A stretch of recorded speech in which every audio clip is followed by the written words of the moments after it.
Hi, welcome everybody. Welcome to Veterans Counseling Veterans Podcast, where today we're doing uh, women's veterans and mental health.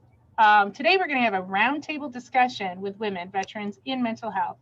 For this episode, I'll be your host, Jean. You've seen me in other podcasts, and we wanted this to be a podcast led by women veterans. Ellsworth will be turning next week. He's kind of in the sidelines now, just being our technical support should anything go wrong.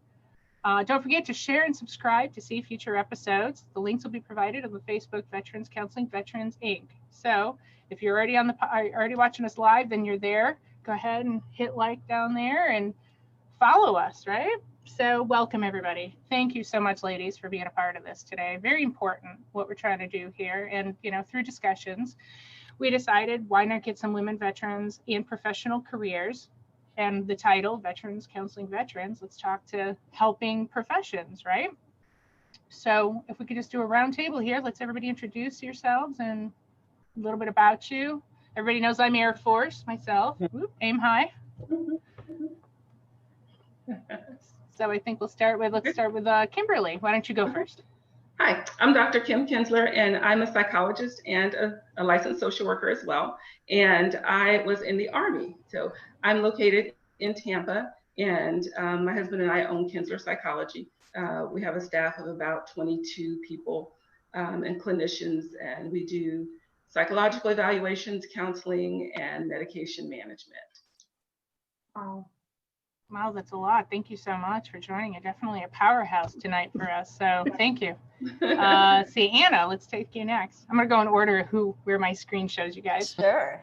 Hi, my name is Anna Alvisi, and I am a licensed mental health counselor and a licensed marriage and family therapist in Tampa, Florida. I've actually just went back to school for my PhD, so I'm excited about that. I'm former Marine, used to treating veterans within relationships. I really specialize in working with multicultural relationships. So I get a lot of that, veterans, within different cultures. So I'm really excited about having a chance to be in this show today. So cultural influence, that's a big one in our field, right? For sure. We're definitely going to pick your brain on that a little bit. Daphne, please. Oh, you're muted. Hello, good evening. Yes, got it. Good evening, everyone. I'm Daphne Soto, and I'm retired Air Force. Once an airman, always an airman. Yes, absolutely. Aim high. And I am currently living in Melbourne, Florida. I have the unique honor of being a counselor, but I work with young adults on the autism spectrum and with other learning differences, ages 18 to 30, to help them towards independent living. So I wear several different hats as I go about, but thoroughly enjoy what I do. And I am now at a crossroads of whether I'm going to continue pursuing my education or just complete my licensure to venture out to offer other therapies to other families with learning differences. Wonderful. Thank you so much. Lynn. Well, I'm Lynn Geyser. I've been on many of these podcasts before, but I start with after I got out of the military, I got my master's in marriage and family therapy. And I spent about 4.5 years as a marriage and family therapist.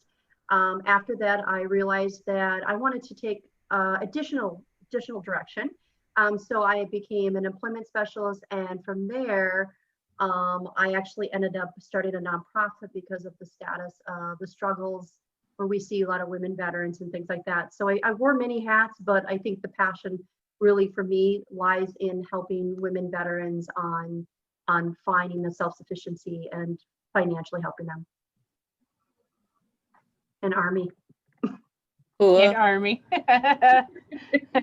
All right, thank you so much. And Lynn definitely co-hosts quite a few times with us too. So Lynn, thanks so much for giving us some time to come on back, and she's part of the fam here. All right, Nina, please. Last but not least.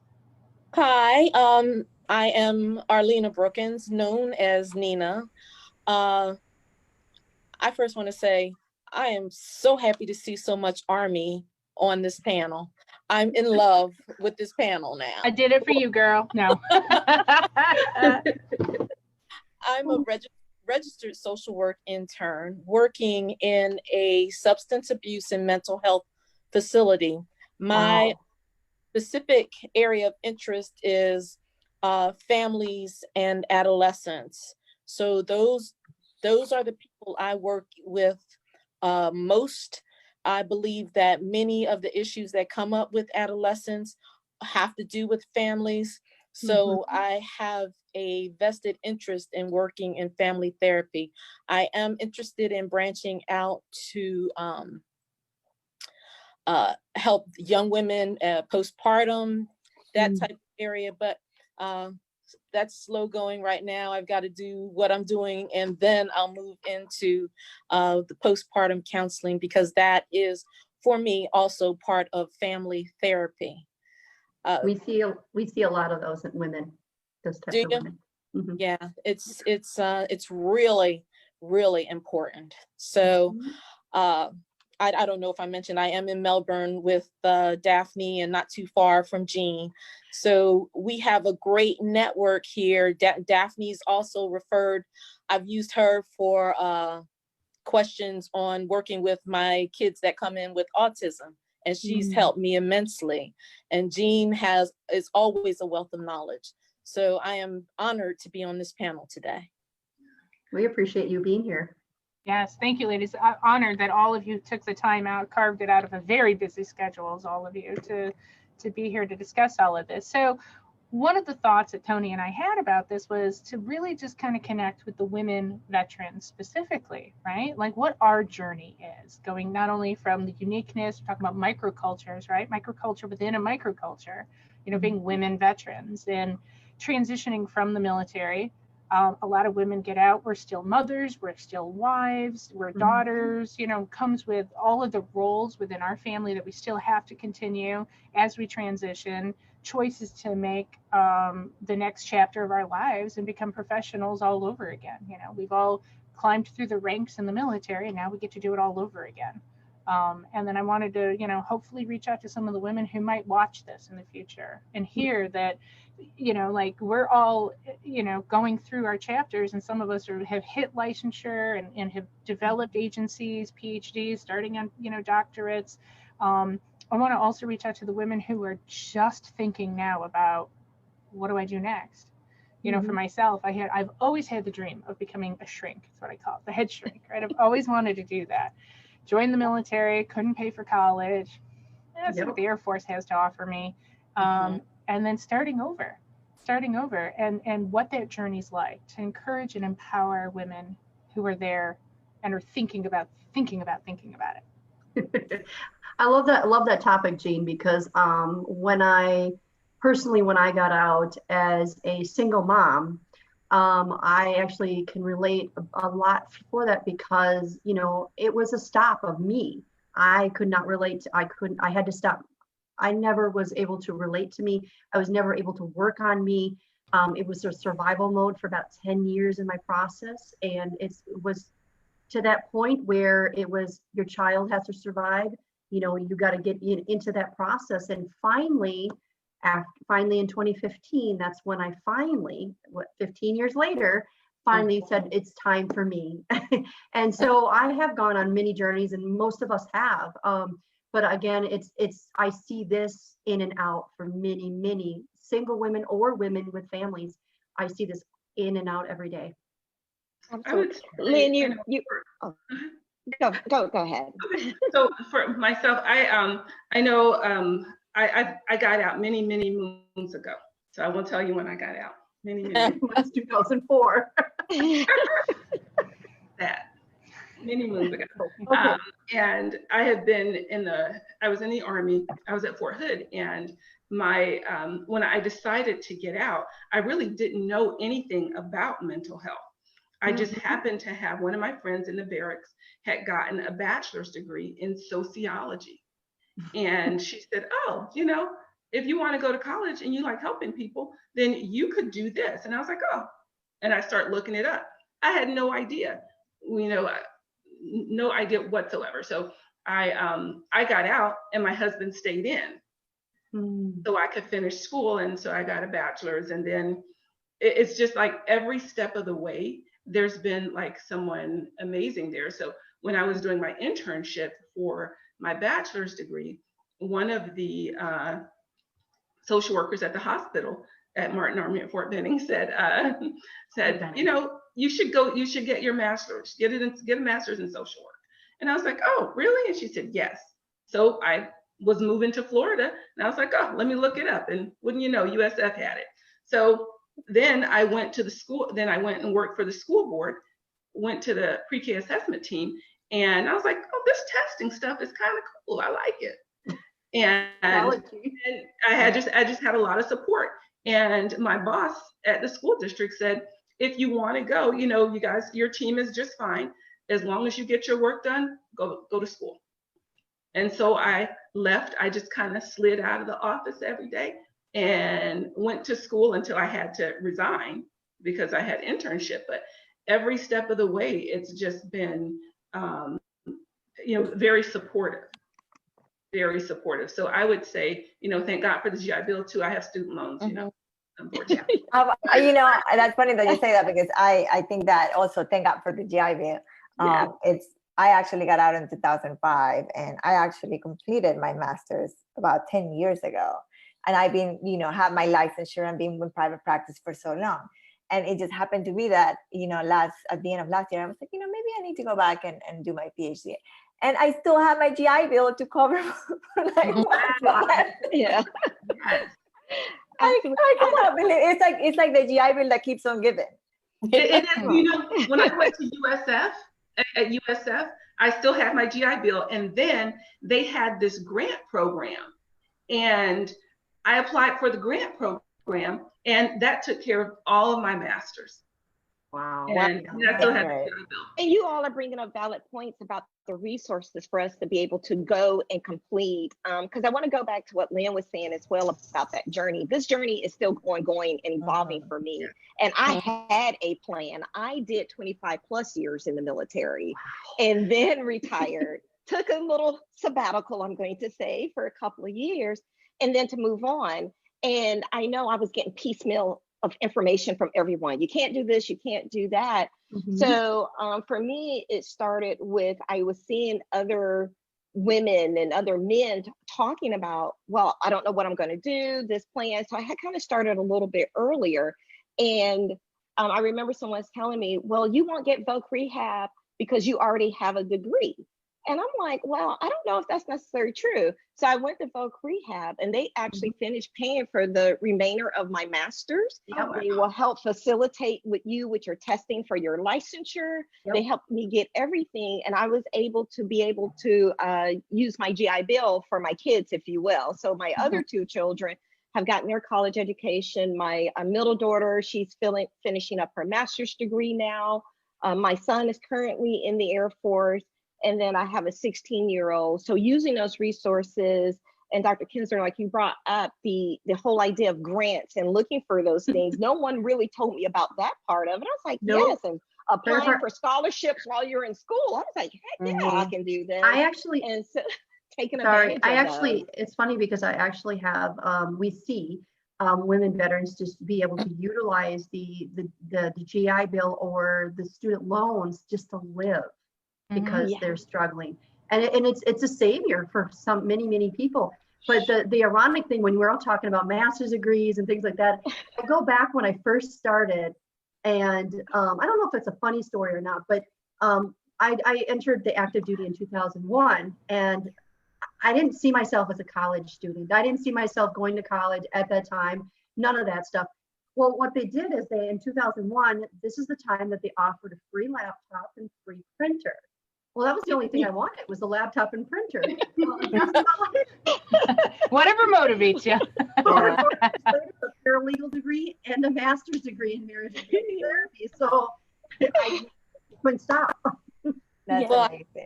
You know, I think like for me, I actually went to, I completed my bachelor's while I was in active duty. And for me, it was really like a savior because that's what I did with my free time. I think a lot of my, my barracks mates were like, partying and like going out to clubs and drinking. I'm not saying that I didn't take part of that, but it occupied most of my time, and it was really something that I felt helped me grow and helped me. I think that it was something that a lot of like my supervisors at the time thought highly of me, and they would recommend me for promotions and things like that. And I think like for me, like getting through my bachelor's while I was in active duty was a great way to utilize my free time. And, you know, I was like staying away from trouble. And then like, you know, for the most part, I think that, it was like a really saver for me. And I think that I got to meet other people who had like kind of similar aspirations and not just the ones that, you know, I was just happened to be bunked with or working with. Absolutely. I actually There is, did, oh, go ahead. Go ahead. 24 Go ahead. years. It was just like, can you guys hear me? Because So then you get a bunch of girls in. I'd like to hear from Nina. I actually retired after 24 years in the military myself. And I was a single mother by the time I retired. So I also wanted to take that time after retirement to be my son's mom. But, you know, kids grow, and he was graduated from high school. And then I did travel with him because he was, I will say he was the NCAA champion in the 200 meter.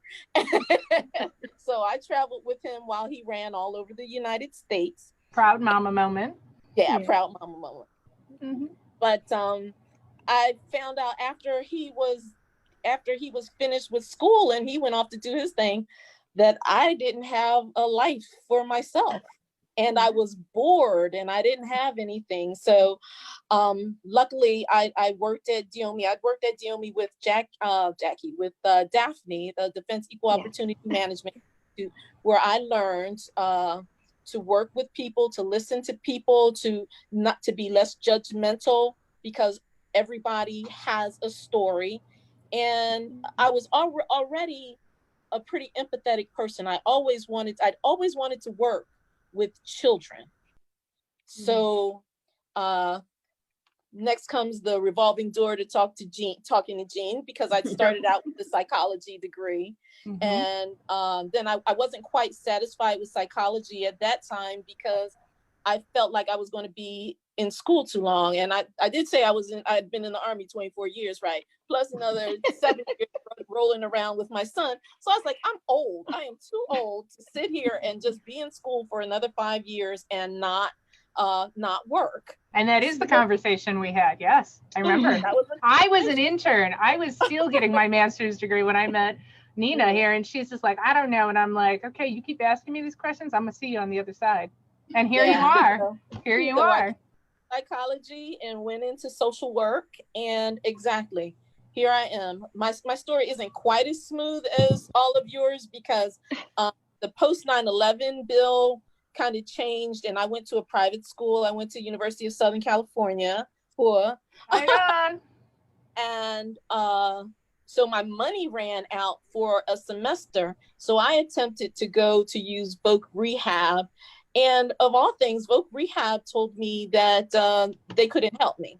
So I had to wait a semester and went back to school and finally finished. So it was a good thing, because it gave me a breather, but it was a bad thing because I couldn't just get through with my cohort. In the end, I'm here, I'm happy, and I'm doing good things. So. Well, the good thing, I think that some of the great things that we learned through being in the military is the schools, like, like when you had to take that break, I think that because we've learned to adapt and overcome and to constantly, accommodate to changing environment, I think that those are skills that really served us wherever we go. And within this field, I think there's so many, I guess, obstacles that we're trying to reach, right? First school, then you have to apply to get a registered intern, then you have to find the supervisor, and then the hours, and then the licensure, and then this, and then that, and then there's always something that you're trying to achieve, and you just gotta keep on going. You gotta keep on going, and I think that some of the skills that we learn in the military, I think that are very helpful to help us kind of follow through and really not give up in the middle, because I'm sure there's plenty of time for all of you guys where maybe you even doubt it, like, what am I doing? Is this really what I want? I mean, imposter syndrome. Absolutely. And I think I would say to everyone, I mean, certainly everyone I come across, I encourage everyone to keep doing it, but also to not be afraid to think big, not just I know for myself, I started off in private practice as a licensed social worker. Mm-hmm. That's tough. And as a social worker, we're trained, and just in the mental health professions, period. As a social worker, we were always trained to help, to not make it difficult for your patients, and of course, in the helping profession, that translates to, okay, well, you didn't get paid today. That's what it was sometimes translating. And so then that was something else. When you talk about adapting, I was like, oh, gotta change this, gotta change again. And so gradually, as I started, I would, think, well, I'm a psychologist. No one, an MD is not gonna work for a psychologist. It's not gonna happen, because that's how we're trained, that, there's hierarchy in mental health. And so certainly for myself, I had to keep pushing, and, even though there was this thought that, the imposter kind of thing going on, just kind of push it aside and say, you know what, God, I'm just going to go for it. I'm going to go for it. And I'm going to, if it's a job, I'm going to advertise a position and see what happens, and just keep pushing. But certainly don't be afraid to think much larger than we are. And think positively as well, because I know a lot of times those automatic negative thoughts get embedded in our head. And as soon as we can hit an obstacle, we're like, uh-oh. So one thing with me, with working with the population I do, they look through a different lens. And boy, they will put things in perspective for you really quick. And honestly, they are so honest about it. And so the rigidity, the not being flexible, and it teaches me how to overcome and help them achieve that, but it also pulls it out of me as well. The same advice that I end up having to guide them and to get them, I have to apply it to myself to keep, I can do this, I'm going to do this.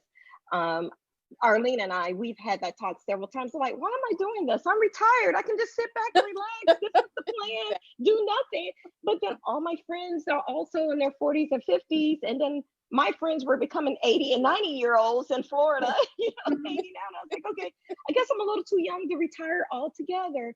But now it's just that believing in myself and being able to do that. I was married military to military. And that in itself is within a nutshell with 3 kids. And my life has always been around those labels. Like you said, I was always an airman, always a mom, always a wife. But what about Daphne at this point? And so having to go through that discovery. So I still journal. I still take that time to reflect on what those goals are. I list them out. I'm constantly shifting. And so that's the reason why I say this journey is probably going to be never ending. I love that thing, Daphne, when you're saying, especially when the clientele that you work with, the autism. I actually have a son who's sensory autistic. And when you said you looked at, they look at you with a different eye. It's taking me a long effort, because when I got out, I was numb. I had no feelings, no reactions. I was the masculine in the family household, and my husband was the sensitive. So when your son comes up and says, "Hey, give me a hug," and you're like, I'm not too sure. And then it kind of makes you really kind of be the good person and finally get to that point. So it's taking me some journeys through that process, but he's taught me a lot. Lynn, I'm so glad you said that. I was going to ask you ladies a very hard question. So here we go. To the viewers out there who are going, well, we all put together with your makeup and your lipstick. And listen, we all crazy, okay? We all crazy. We're all veterans. We've seen some shit, right? We've done some shit, right? We've been there. So here's a question. Let's answer for the audience. Veteran looking in on this right now that says, I can't do this. I have PTSD. I'm not put together enough to be a counselor, but I sure want to help other people. Have we not all thought that same thing? Oh, yeah. Yeah. But you don't have to be perfect, though. No, you do not. I mean, with PTSD, you have to know PTSD is treatable. Yeah. You don't have to live and die for the rest of your life just being known as, I'm the person with PTSD. You can get treatment for PTSD. And you just got to make sure you separate it from your work compared to your personal life, because so you don't, like you say, Any job. So you want to get the treatment first. Mm-hmm. Right. Yeah. Well, I will tell you firsthand that I was diagnosed, and I probably still have some markers for PTSD. And I was in counseling, and I did the whole medication thing for quite some time. But as it turns out, I have so much more empathy and the background knowledge to help the people that come in to see me that have excessive anxiety or stress, or even are fully diagnosed with PTSD. They are, I feel like my issue has helped me in working with others. I agree. And I also think that relatable. I also think that our training as counselors, it's really helpful, really to also understand what might be happening with us and where is this. It's I think it's different, like, to be trained on it and just to hear it from somebody else, right? Like, I think it kind of gives you like a special insight into what's happening inside of me, and this is how I can get better and how I stay better. So I really think it's I would say, like, going through these counseling programs and like through all this training, it's really helpful in like self-growth. Like you have to grow as a person, just like I think Nina was saying. It's like, your empathy. People think like, oh, somebody's either empathetic or you're not, and really, no. It's not. We have to learn to be empathetic and not judgmental. That this is something that, of course, when people sees us and they come and sit in front of us, they think that we're like the only people, and like we're just like naturally that way. And really, this is a skill that we learn. So for the ladies watching, for the ladies watching, go to school. We learn this in school. And Nina, thank you so much for sharing that.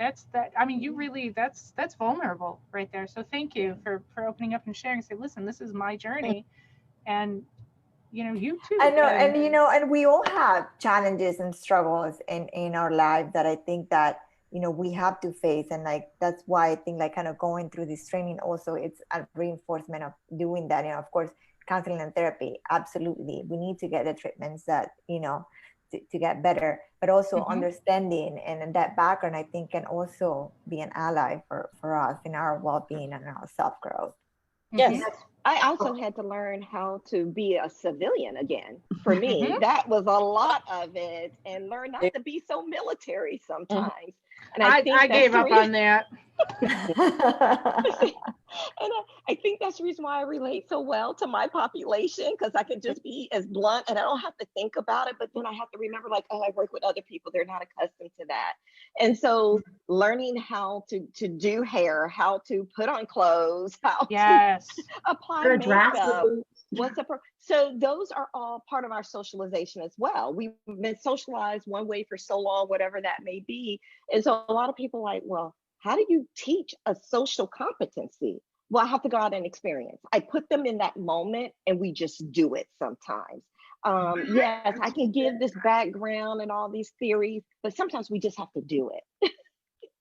I like that you mentioned the idea of learning how to be a civilian, because if you've been in the military for a long time, it is something you have to learn. A lot of people join the military at 18 or 19. They just walk into the Met station with some sneakers and jeans or shorts on and a t-shirt, and they didn't even interview. So they don't know how to fit into this new world. And having been in the military, that's something that we can help them transition to. Yes, absolutely. And that is a big part. I know you hit the nail on the head right there. That was my whole life for 25 and a half years. I went from 18 straight into the military.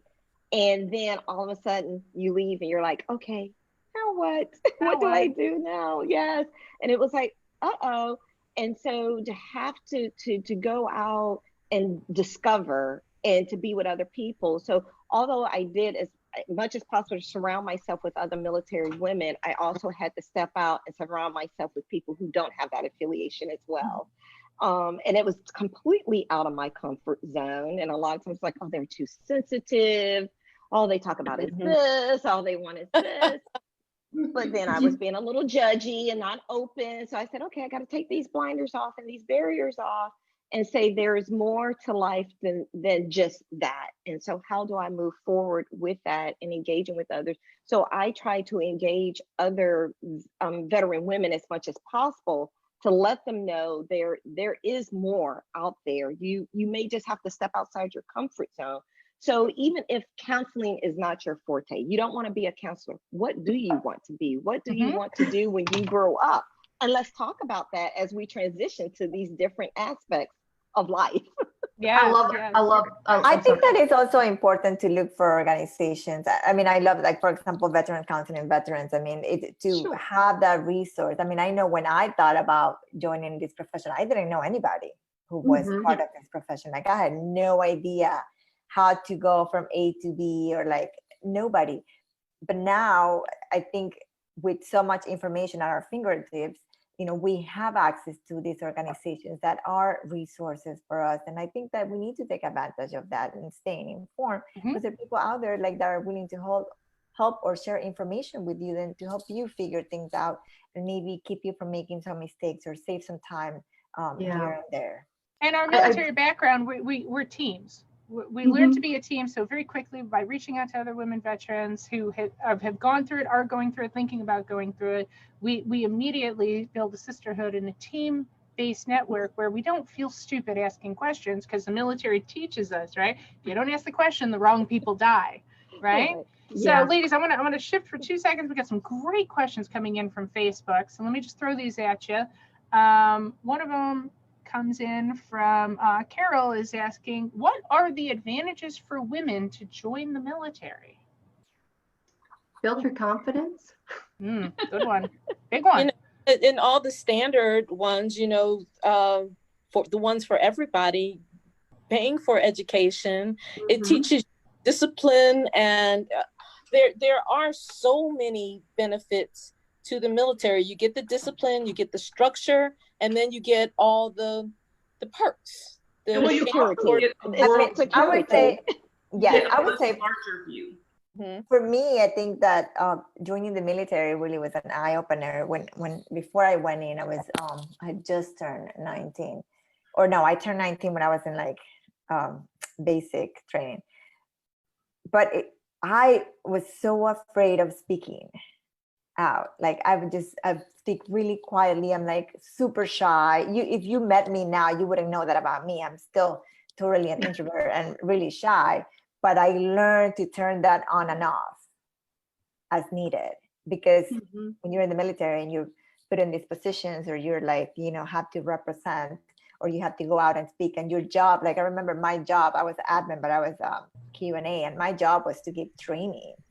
And I was so afraid, but that was my job, and you had to do it. And so it really kind of forces these amazing skills in you that are going to serve you for the rest of your life. And what's another perk? I was so extroverted. They taught me how to pull back, that I didn't need to be out there all the time. Could you close your mouth? I missed that class. Yes, I know. It's hard sometimes still, but how to pull back and not to be so much, and be so much that you're filling up the space, that your presence is overshadowing everyone. So it taught me how to reserve that a little bit. And then I would add this one thing. For a woman, one of the things that I realized, and I was in air defense in the military, and I didn't know I could low crawl. I didn't know I could, take apart and assemble a machine gun in 2 minutes. So I will say, one of the things that you will learn is that you're much stronger than you know. And I actually was just thinking about that, because I think for me, it was like, I wouldn't say naturally I'm a very competitive person, but it really got this competition out of me. Like, I have to compete with other men. I really need to like step up my game and be strong. And like, because, there's not a lot of other women that are, next to me. So my peers were all men, and it's really important to stay sharp and to stay fit and to stay up on top of your game, because this is the people that you are surrounded by and that really you're competing with. And if you don't stay up you know, then they're gonna look down on you. So you better do your best to stay above them. Nina, I want to hear from you, poor thing. Oh, muted. There we go. I'm worming my way in to the conversation. We're all excited to talk about everything. Yes. I know.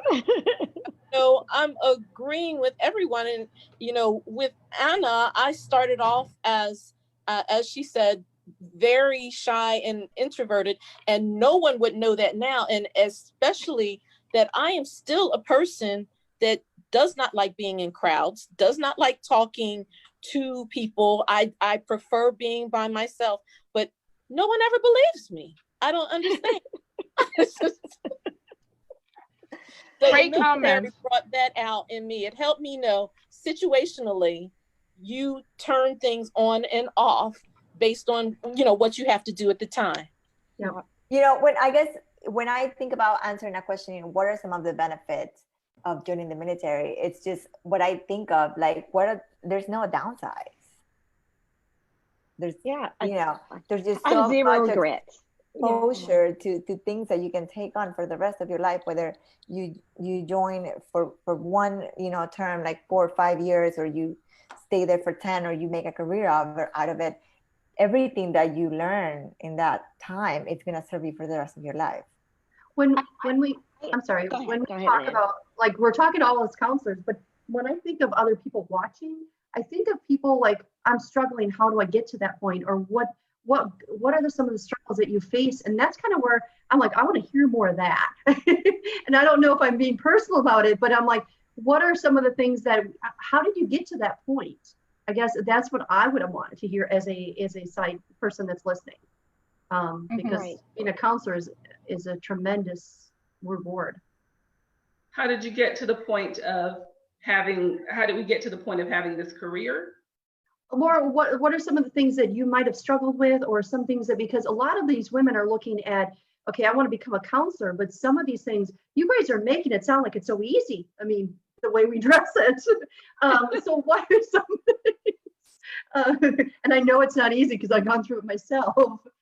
So like the struggles of being in active duty and then coming out, and what are some of the struggles that you might have faced that maybe other women are facing today to get through that process? Yeah, I want to spin it a little bit differently. It's not the struggles with getting out. I also had struggles in the military. I don't want everyone to walk away to think that it was all, puppies and kittens. It wasn't. And especially being a woman, especially being a Black woman, especially blah, blah, blah, blah, blah. We can go on and on with all of these other sidebars. But the struggle made me a better person. And I think Kimberly said it best. It made me stronger and know that when I face adversity, how do I go about and become more solution focused so that I can get this? This is a roadblock right now, but what am I going to go to get through this obstacle? And for me, coming out, having that kind of mindset and facing the type of adversity that I did while I was in the military, it made it a little bit more palatable, if you will, to be able to face what the civilian was, because that was easy. No one's shooting at me this time, so I'm good. I didn't have to deploy and leave my family for 1.5 years, so that's not so bad. So it got me to put a different perspective on what those challenges are. Do I get frustrated? Yes, absolutely. I'm like, oh my gosh. And sometimes I do. I was like, okay, this is my day for respite. I'm going to go lay down. I'm not going to think about everything. And then we're going to just do a reset and come back to it. So I think the military, because we have gotten accustomed to some of the challenges we face, especially for some of us that worked in male-dominant fields. I did for the longest time, for the first 8 years in my career field. That was a challenge within itself. And then having to move on, and as you start making rank, sometimes you didn't feel like your voice was being heard, you weren't being respected. And so you start to look inward and trying to get that intrinsic reward from it to be able to move forward, to get over those hurdles. And it just pushes you right on through now. For me personally, let me speak for self. That's what I've been experiencing. And the other thing about it is, if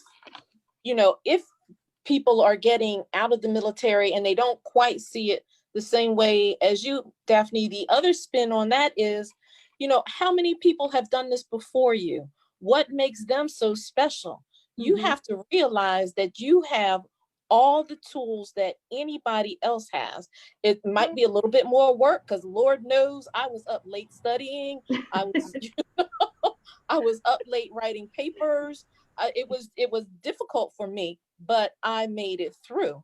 And I made it through thinking, I can do this.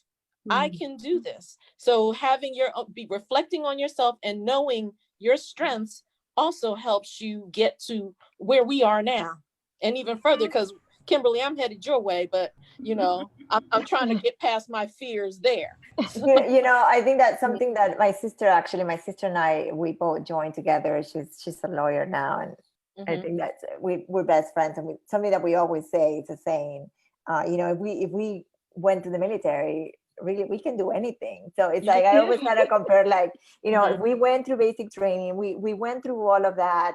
I mean, really, if you went through that, then everything else is not going to be as hard, because that's one of the most challenging things that anybody could do. Excellent point, Ann. I was just thinking that, like, ladies, my audience out there, to my lady veterans, you made it through basic training. You got this, girl. If you can get through basic training, you can get through anything, right? Ladies, so much. Thank you. Oh, you guys are open. I love this. You're sharing.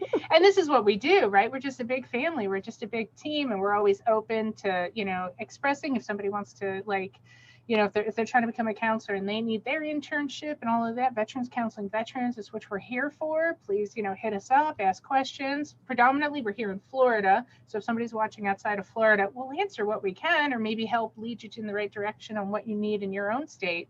Got a couple more questions here on Facebook that I want to hit up. Side note, looks like, Kimberly, we have a marriage proposal coming in from Paul. He says, take down a machine gun in under 2 minutes, marry me. So thanks for that. Let's see. So we got another question. If you were mentoring a senior in high school that wanted to go into the military, are there any pitfalls for women to consider? I would want to know the reason, because there's a why behind everything we do.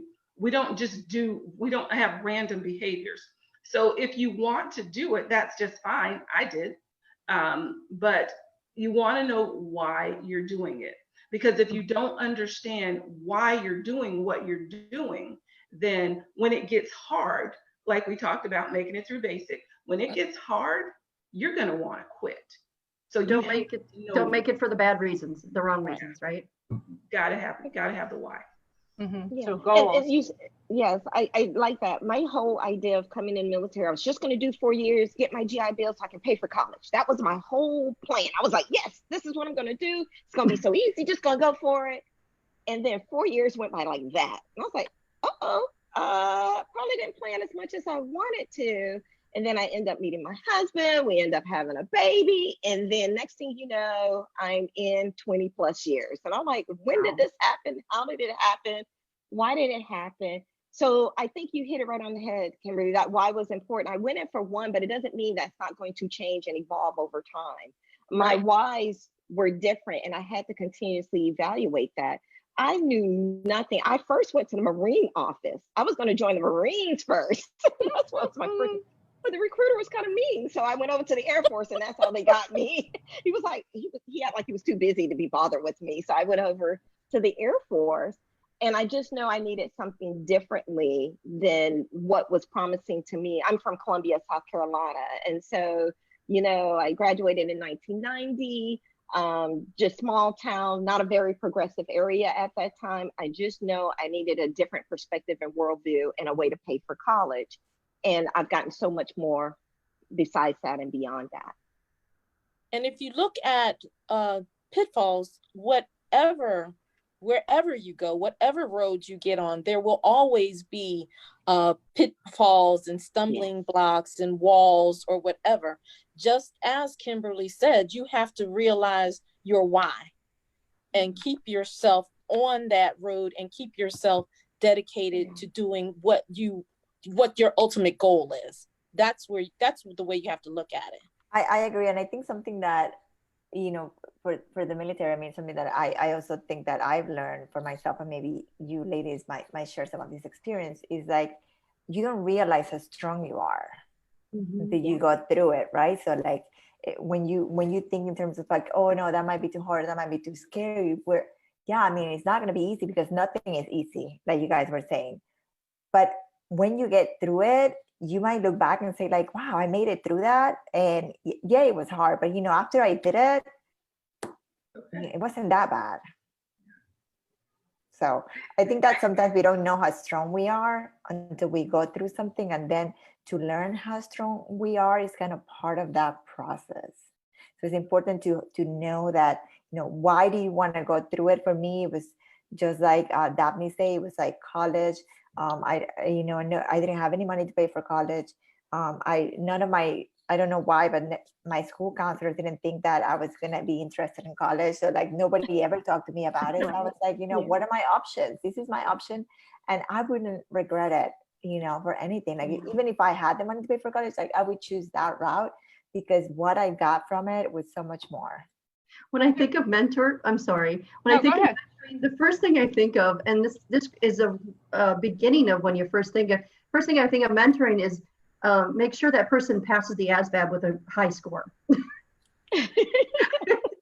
Because you have so many options to pick from. I mean, a lot of people I see when the younger years, it's like, oh, mechanic or cook, or, you know, you get that certain option, but then if you pass it at a higher score, you get more options and more values in life. So that was the first thing I thought of when mentoring a woman, veteran or just a veteran himself. That's a great point, Lynn. I think that overall the mentorship for it would be, I don't regret joining the military at all. The things that you learn from it, like you said, you learn a lot about yourself, right? All you ladies talked about how you've learned when to turn it on, when to turn it off. That's a superpower, really. We learn the teamwork, we learn leadership. These are all amazing things to go on a resume. So no matter what job you end up doing in the military, I was weapons, I built bombs. That has everything to do with counseling.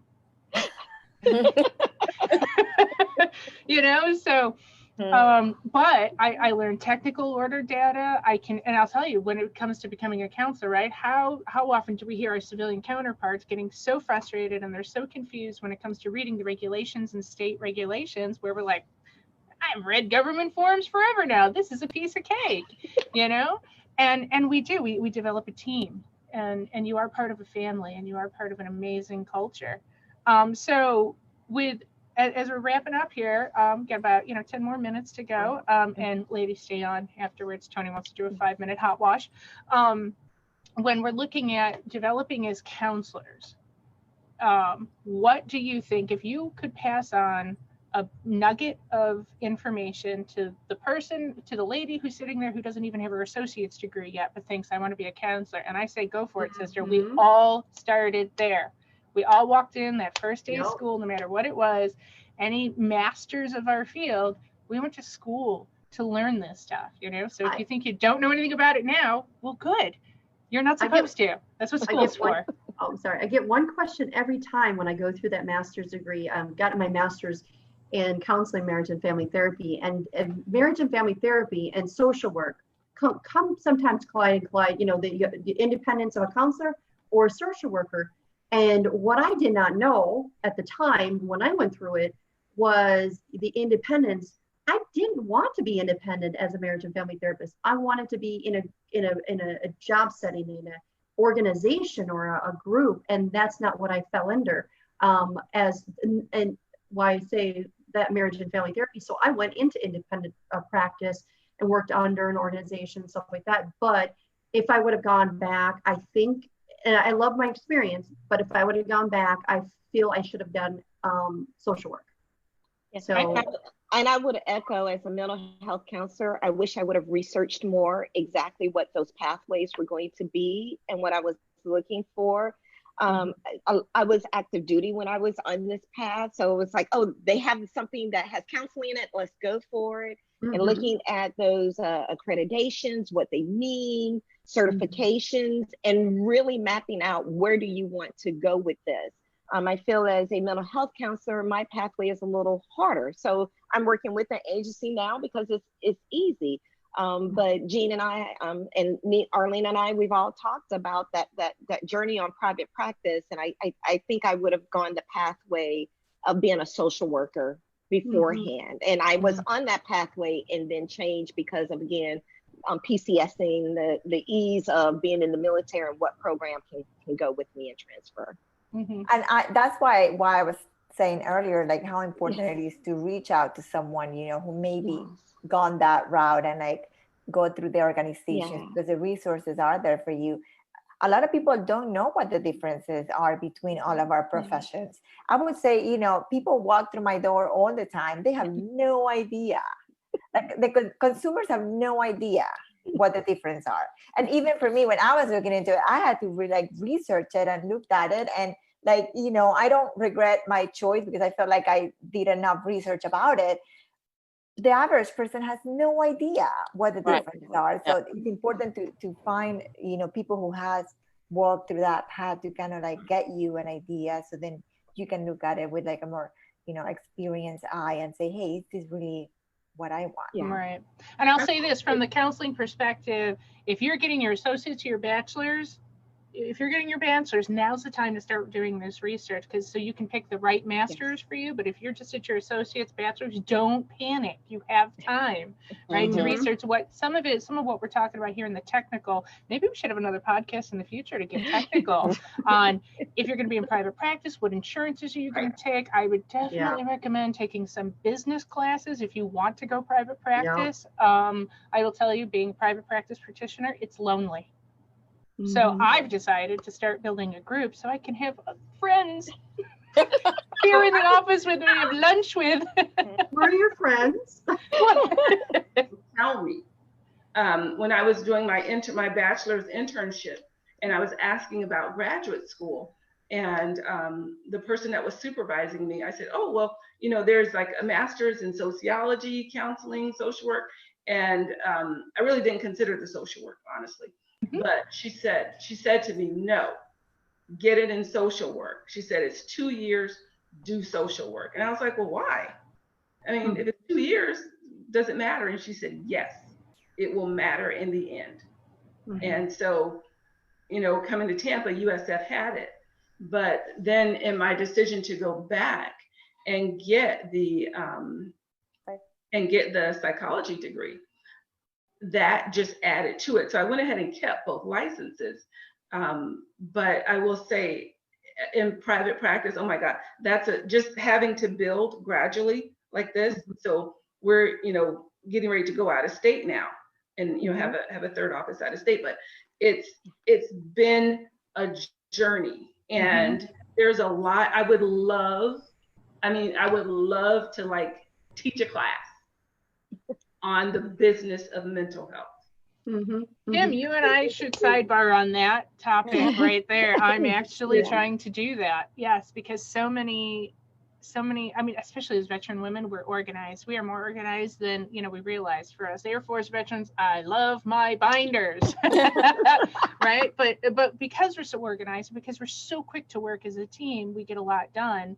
And there's a lot of information out there. And unfortunately, a lot of times, like, I think it was Nina, you were saying, or I forget who was saying, that when they started, somebody told them that they couldn't get the voc rehab, or they couldn't do this, or they couldn't do that. Right. Oh yeah, it was Daphne who said that. Like, there's so much ill-begotten information out there, you know, where you know, I mean, like we talk about social work versus mental health, just in case the viewers are curious, some of it comes down to certain government insurances will only work with a social worker. So any of the mental health counseling fields right now don't even get to partake in that. And I don't know why. I mean, I've tried to research it myself. I don't know why social work gets it, the LCSW gets it, and the LMHC does not.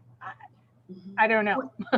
You know, but this is the area that we're in now. I mean, it's, you know, so but again, to reinforce, ladies who are out watching, you know, you're hearing it from everybody here. We all come from different walks of life, different branches, different experiences within the military, but every one of us has said we've learned a lot about ourselves. We've gained our self-confidence. We rely on each other, you know, team player, right? And that's how it's done. So along the way, if there's questions, we rely on each other. Somebody's ahead of you and somebody's behind you, you know? Mm-hmm. So ladies, as we're wrapping up in our last 5 minutes, let's do a quick check-in with everybody. Is there any piece that you'd like to just throw out there for our audience watching? I wanted to just mention, Jean, earlier before you hopped on, I think I asked everybody to post their information on the chat side. I don't know if you've seen that. So if anybody is watching, if you go scroll all the way up to the 620 mark, to 622 mark, there is all information on the Tampa area and what's the other area, you guys? Tampa and Melbourne area. Melbourne. So with the counselors for there, if you're interested in. Yep, looks like Tony has posted some of that right in the link below for the Facebook Live. Everybody's links are there. We're all on LinkedIn. You know, anybody up and coming wants to reach out to any of us, you can find us on LinkedIn, send us a message. You know, contact Veterans Counseling Veterans directly. Ladies, I want to thank you so very much. Thank you for having us. I just want to put out there to make sure they remember to persevere. Yes. Because everything good is not easy, but you'll be happy when you're on the other side of it. So just keep pushing. It's funny how you say the perseverance. My nickname is Persistent.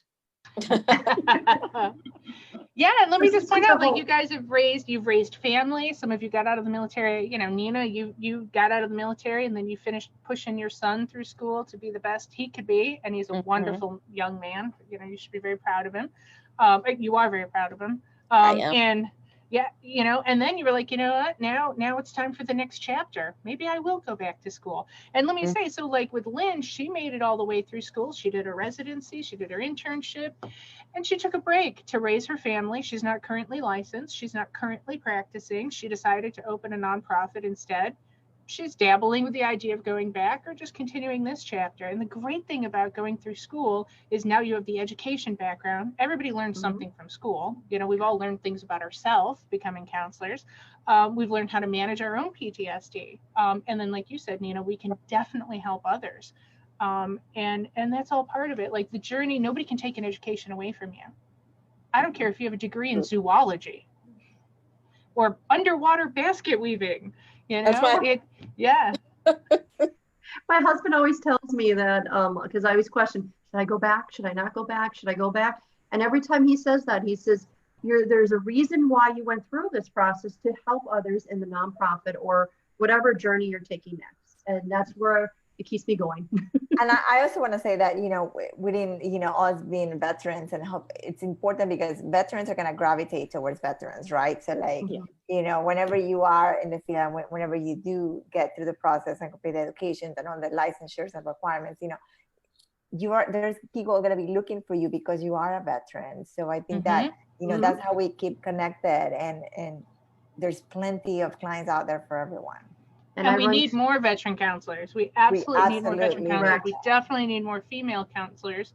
You know, all of that. And then let me add, like, you know, there's a couple doctors in here. I myself can't wait to start my PhD. But the great thing about a counselor is you don't need the doctorate. The doctorate is because we want it. I mean, for me, I just want the derp. I know. That's what my husband says, like, do you need that? I'm like, no. I need it. Jean needs it.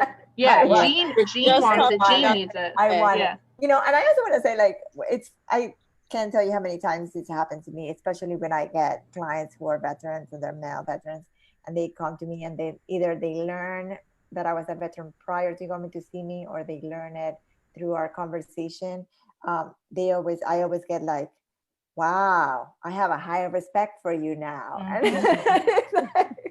Well, I want to ask. And now they have a deeper connection. They feel like you can actually help them versus before they weren't really sure. Right. Yeah, I want to ask everybody, because I do, you know, run a nonprofit, and I do have two groups, Facebook groups, one Florida DAV Women Veterans and one Hope for Veterans. I just want to know if it's okay, if everybody's okay if I share your information. I am okay. And I would even say at my office, we do a free autism screening every single month. We've done it for years. So, do you? Wow. Yeah, every single month. you have to call and sign up. But we do it once a month. We do a free autism screening in both offices. Good. Look at this networking. Yes, My son hasn't been really diagnosed except for school. and you know, oh, then you might not have access to some resources if you don't have a formal diagnosis. Sensory autism, yeah, that's what they declare him, and he's IEP. But we haven't, because of our higher income, we didn't qualify for the lower income stuff. and regardless, and Kimberly, I think that's. Go ahead. I was going to say that's great information. Do you have someone who speaks Spanish in your office? Or Yes, I do. Yes. Okay, great. We actually, and that was one of the things that was important as a minority, is that I wanted all ethnicities. So we've got Spanish, we've got Tagalog, we've got Farsi. What else? Wow, great. Hindu. Yeah, I'm actually going to send someone to you that I know of that they haven't gotten an assessment yet. So Forever networking. Here it is. Yeah. Absolutely. And if you're looking for resources for your teenagers, we do have a summer program at CIP Brevard. Unfortunately, we are a for-profit company. However, we can give you exposure because you will find that the resources become very scarce and limited for those that are 18 years or older. So try to take advantage of everything now while you're in school, because you're going to find that the resources dwindle significantly, and there's not a whole lot of research and studies and how their lives go on beyond after they hit about 18. Oh, so if anybody's looking for a dissertation. We and our program accepts 18 to 30, but we do run a 2-week summer camp as well. Is that overnight? They stay full 2 weeks with us, residents. Now this, because of Corona, we're doing it virtual, but any other time, and we have 5 offices throughout the US, and we do take international students as well. Great resources. Wonderful. Ladies, that's our time, so we're going to have to close down, but I just want to say thank you so very much. And I think these are some great nuggets. I mean, obviously we can keep this conversation going the next 2 hours, so maybe another podcast in the short future. Thank you everybody for watching. In the next coming weeks, I know that we're going to be doing a podcast on the Veterans Counseling Veterans. Is going to be doing PTSD. We're going to be bringing on some other psychologists and talking about PTSD and how it affects families, how it affects the spouse. And so we're going to really be sharing some resources there. Couple other programs coming up, couple other topics. Always open to suggestions. If you guys got some topics that you'd like us to put something together, by all means, reach out to us. Veterans Counseling Veterans, Inc. on Facebook. Again, ladies, thank you so very much. Keep fighting the good fight. And thanks to everybody. Thank you. Thank you.